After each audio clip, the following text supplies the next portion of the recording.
Have you ever noticed that strange pattern? You fall asleep peacefully, but suddenly, without warning, your eyes open and the clock reads 3 o'clock a.m. The world around you is still. The house is quiet, yet your mind feels wide awake. You roll over, adjust the pillow, maybe even count sheep, or whisper a small prayer, but nothing works. No matter what you try, your body refuses to drift back into sleep. If this happens to you, I want you to hear something important. You are far from alone. Millions of older adults wake up around this same time every night, wondering the exact same thing. Why does this keep happening? Maybe you've experimented with all the usual tricks. A glass of warm milk, soft music, a light book before bed, even prescription pills. And still night after night, the same thing happens. You open your eyes around 3 a.m., alert for no clear reason. Doctors may shrug and say, it's just part of getting older. Friends might reassure you, that's normal after 60. But here's the truth. It's not just aging. It's your body trying to communicate something deeper. Think of it this way: every time your body wakes you at that hour, it's like receiving a message you haven't yet learned to translate. If you ignore it, the sleeplessness can grow worse. But if you understand it, if you finally listen to what those 3 a.m. wake up are really saying, you can restore calm to your nights and energy to your mornings. So today, let's have a real human conversation about what's happening inside you. No complicated medical talk, no scare tactics, just simple, practical truth. We'll uncover 5 surprising reasons your body may be pulling you out of sleep at the same time every night. And most importantly, you'll learn what to do about each one. Before we dive in, imagine something with me. Picture yourself lying in bed as the night quietly unfolds. Instead of waking in the dark, you sleep peacefully through until morning. You open your eyes at 7 a.m., refreshed, smiling, ready to greet the day. You feel light, clear-headed, maybe even eager for that first cup of tea. You walk into your kitchen, the morning sun warming your face, and you realize this is what real rest feels like. That peaceful night is not a fantasy. It's possible. And it begins with understanding what's truly happening inside your body after midnight. Let us start with the first and most overlooked reason, something most doctors rarely talk about: your liver as midnight shift. Your liver is one of your body's busiest organs. All day, it filters blood, breaks down toxins, handles medications, processes nutrients, and keeps your system in balance. But here's what many people don't realize. The liver does most of its heavy-duty work at night, especially between 1 a.m. and 3 a.m. Think of your liver as your body's late-night cleaning crew. While you're supposed to be resting, it's sweeping, scrubbing, and detoxifying so your body can function properly the next day. But just like any worker, the liver can get overworked, and when it does, it makes itself known. Here's what often happens. If you eat a heavy dinner late at night, have alcohol before bed, or rely on sugary desserts, your liver ends up overloaded. Even certain medications or supplements can increase its workload. When that organ is struggling, it doesn't stay silent. It sends signals. You might wake up sweaty or restless. Maybe you feel hot, dry-mouthed, or even anxious for no reason. These are not random symptoms. They read the body's way of raising a flag, a signal that your liver needs a break. I once met a man in his 70s who woke up every night at exactly 3:07 a.m. He assumed it was stress or anxiety, but when we looked at his habits, the real culprit was obvious. He was eating his largest meal late, sometimes finishing dinner close to 10 p.m. His liver was being forced to process a heavy load right in the middle of its natural cleaning cycle. So he made one simple change. He started eating earlier, around 6 p.m., and kept his dinners light, mostly vegetables, soups, and small portions of lean protein. Within 2 weeks, he noticed something miraculous. Those nightly awakenings began to fade. It wasn't magic, it was biology. His liver finally had room to do its work quietly, without waking him. This story holds a powerful lesson. Sometimes your sleepless nights aren't in your mind, they re-in your metabolism. If you often wake up at 3 o'clock a.m., think back to your evening routine. Are you eating late? Drinking wine before bed? Taking medications on a full stomach? Small adjustments like finishing dinner earlier, avoiding alcohol and sweets, and drinking more water during the day instead of at night can make a remarkable difference. When your liver feels supported, your body stays in balance. And those mysterious 3 o'clock a.m. wake-ups often begin to disappear. So before you assume insomnia is just getting older, listen to what your body's been trying to tell you all along. Because sometimes the secret to better sleep isn't found in a pill or a bedtime ritualet, as found in how gently you treat your liver before the clock strikes 3. Now let's move to the second reason behind those mysterious 3 a.m. wake-ups. Something most people never think to connect with sleep at all. Your blood sugar, even if you've never been diagnosed with diabetes, even if your doctor says your glucose levels are fine, your brain still depends on one thing to function all night long: a steady, reliable stream of energy. And the only fuel your brain can use is glucose. Here's the thing. Your brain can't store sugar for later. It doesn't have a tank. It runs minute by minute on the energy circulating in your bloodstream. So if your blood sugar suddenly drops while you're asleep, your brain reacts immediately. Because to your brain, that drop feels like danger. Picture this! You've had dinner around 9 p.m., maybe a little dessert, a cookie, a piece of fruit, or a scoop of ice cream. Maybe even a small glass of wine to unwind. You go to bed, satisfied, fall asleep easily, and then around 2:30 or 3 o'clock a.m., you're suddenly wide awake. Your heart is racing. Your mind feels anxious. Sometimes you feel slightly sweaty or shaky, and you can't explain why. What just happened? Your evening treat, the sugar, the alcohol, or that heavy meal, spiked your blood sugar high. Your body responded by releasing insulin to bring it back down. But sometimes your blood sugar crashes too low, and when that happens, your brain sounds the alarm, "Wake up, we need fuel now."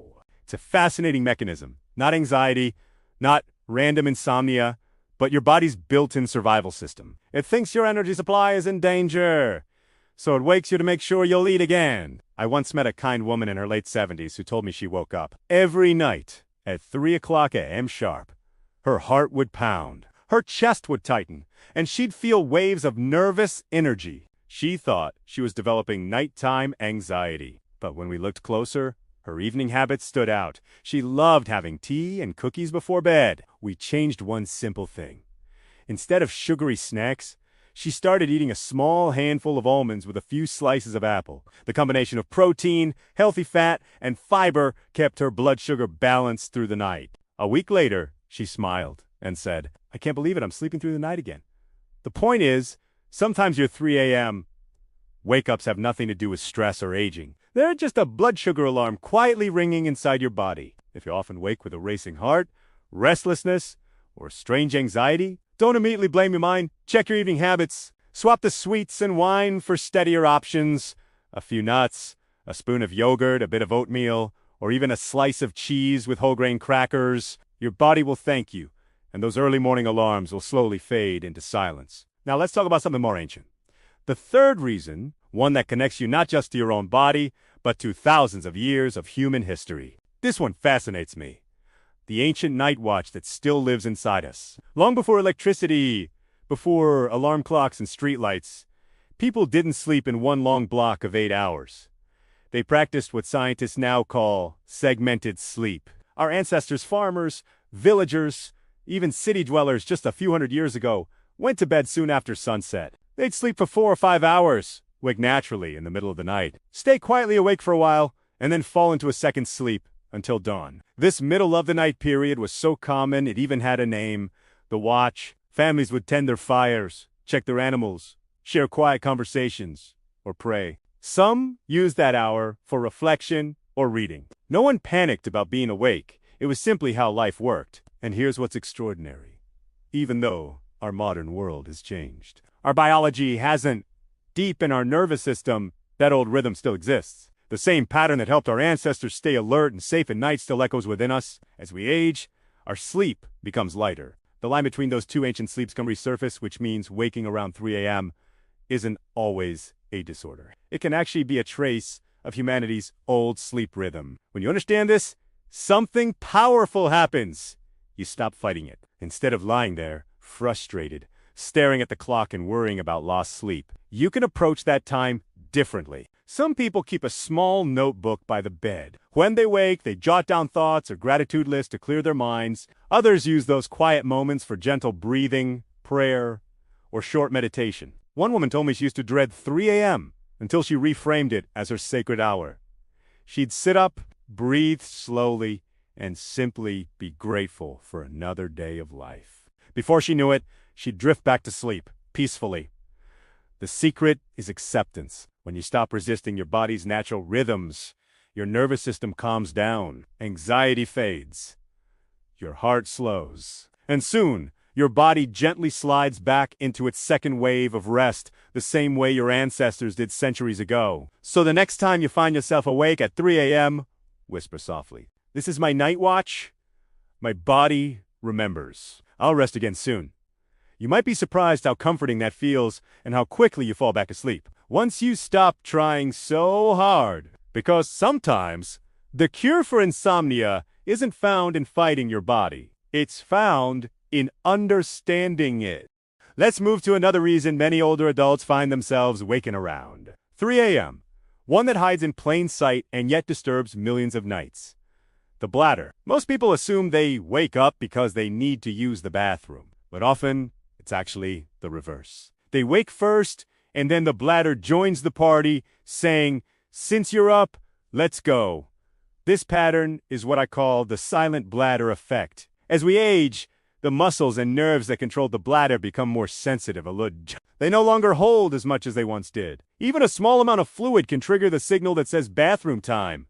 Add to that the fact that many seniors take medications that act as diuretics, blood pressure pills, heart medications, even some herbal supplements. And you get a perfect recipe for restless nights. Here's the interesting part. Sometimes the bladder isn't truly full at all. It's just over-responsive, like a smoke alarm that goes off at the smallest whiff of steam from the kitchen. Nothing is really burning, but the alarm is loud enough to wake the whole house. The same happens inside your body. The signal to urinate feels urgent even when the need is small. I once spoke to a gentleman in his 80s who told me, half joking and half exhausted, that his nights were like train schedules. He'd wake up every 2 hours to make the same trip down the hallway. His doctor told him, "That's just aging." But when we looked closer, the story changed. He was drinking 2 big glasses of water before bed, thinking he was keeping himself hydrated through the night. His intention was good, but his timing was terrible. The extra water was filling his bladder right when his body should have been resting. When he shifted his hydration earlier, plenty of water during the day, very little in the last 2 hours before bed, the transformation was incredible. From 3 nighttime trips, he went down to 1, and soon, sometimes none at all. He told me he had forgotten what it felt like to wake up naturally with sunlight in the window instead of darkness in the hallway. Another woman I met in her 70s shared something similar. She often woke at 3 a.m., certain she needed to use the bathroom, but when she got there, almost nothing happened. That's the silent bladder at work again. Her bladder was the problem, it was her signaling system. We adjusted her habits. She cut back on caffeine after noon, practiced gentle pelvic stretches to relax those muscles, and made sure her last drink of water was at least 2 hours before bed. Within weeks, she reported sleeping straight through most nights. The bigger message here is that nighttime urination is not always a sentence of aging. It's often a matter of balance. When you hydrate, how your body processes fluid, and how sensitive your bladder muscles have become. With small adjustments, you can retrain that system. Remember, every unnecessary trip to the bathroom is another disruption to the deep sleep. Your brain needs to repair memory and restore mood. When you start sleeping longer, stretches again, your energy and clarity in the morning often return like an old friend you thought you'd lost. Now let's explore the 5th and final reason so many people wake at 3 a.m., the one that feels the hardest to explain because it isn't about organs or food, but about the mind itself. Have you ever noticed that every worry feels heavier in the dark? Something that wouldn't bother you in daylight suddenly grows into a mountain at 3 a.m. A bill, a memory, a small health concern. Under the moonlight, it becomes enormous. You're not imagining this. It's biology. During the day, your rational brain, the prefrontal cortex, acts like the wise parent that keeps everything in perspective. It says, "Calm down. We can handle this tomorrow." But at night, that rational part goes offline to rest. Meanwhile, your emotional brain, The limbic system stays active. And when emotions are awake but logic is asleep, every thought grows fangs. That's why many older adults tell me, I wake up at 3 a.m. and my mind won't stop. I think about everything I've ever done wrong. I plan every doctor's visit, every bill, every worry about my family. By morning, those same thoughts feel small again. That's the difference between daylight logic and the nighttime emotional brain. I call this the 3 a.m. mind trap. It est, like your brain saved up all the day, stress, and released it when the world was quiet. One neighbor of mine, Evelyn, used to call 3 a.m. her worry hour. She'd wake up, heart pounding, and replay every mistake she thought she'd ever made. She was exhausted by sunrise. When we talked about it, I told her something that made her laugh, but also changed her nights. Never trust your 3 a.m. thoughts. They're like drunk texts, dramatic, emotional, and rarely true. That line stuck with her. She began keeping a small notebook beside her bed. Each time she woke and her thoughts started racing, she'd write them down. Seeing them on paper shrank their power. In the morning, she'd read them again and smile. Most of those thoughts didn't even make sense in daylight. She also practiced slow, structured breathing.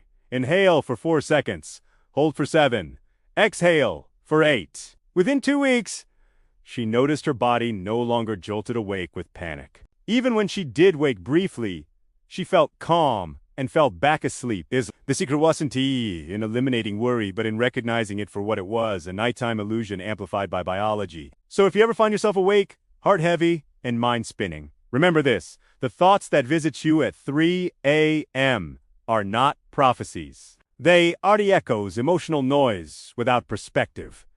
Meet them with gentleness. Tell yourself, this is just my emotional brain talking. These thoughts will look smaller in the morning, and they always do. Your emotional brain is loud at night because your logical brain is resting. Once the sun rises, balance returns. Now, take a deep breath with me and imagine this.